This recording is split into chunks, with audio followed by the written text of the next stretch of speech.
En 1832, le physicien anglais Charles Wheatstone pose les principes de la stéréoscopie, image en relief, et en 1838, devant la Royal Society de Londres, il décrit le premier stéréoscope construit à partir de 2 miroirs.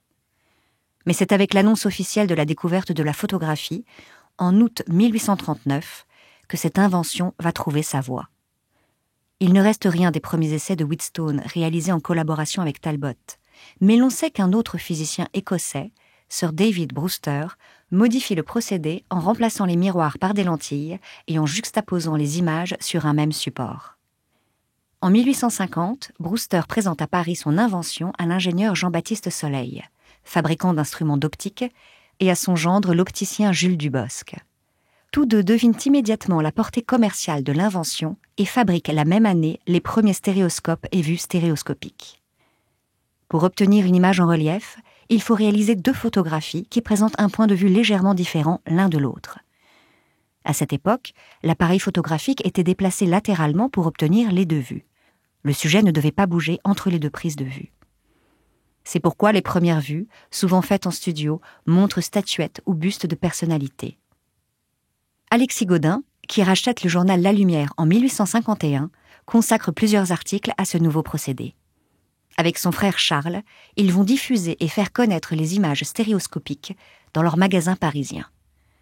Très tôt, ces images ne sont pas seulement produites sur daguerréotypes, mais aussi sur papier et sur verre, comme cette vue réalisée en extérieur et vendue 15 francs dans le premier catalogue de vente de stéréoscopie édité en 1852 par la maison Dubosc.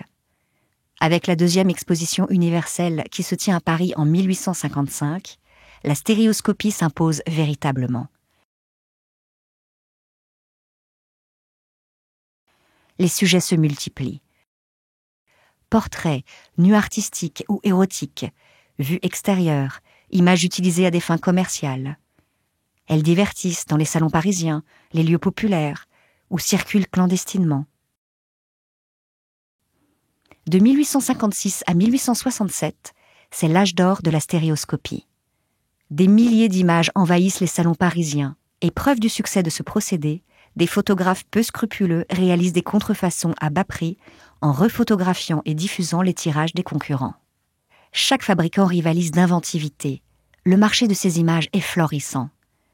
Dans les guides touristiques étrangers, Paris est réputé pour ses vues stéréoscopiques bon marché. Cette série décrit avec humour un immeuble parisien, de la cave au grenier.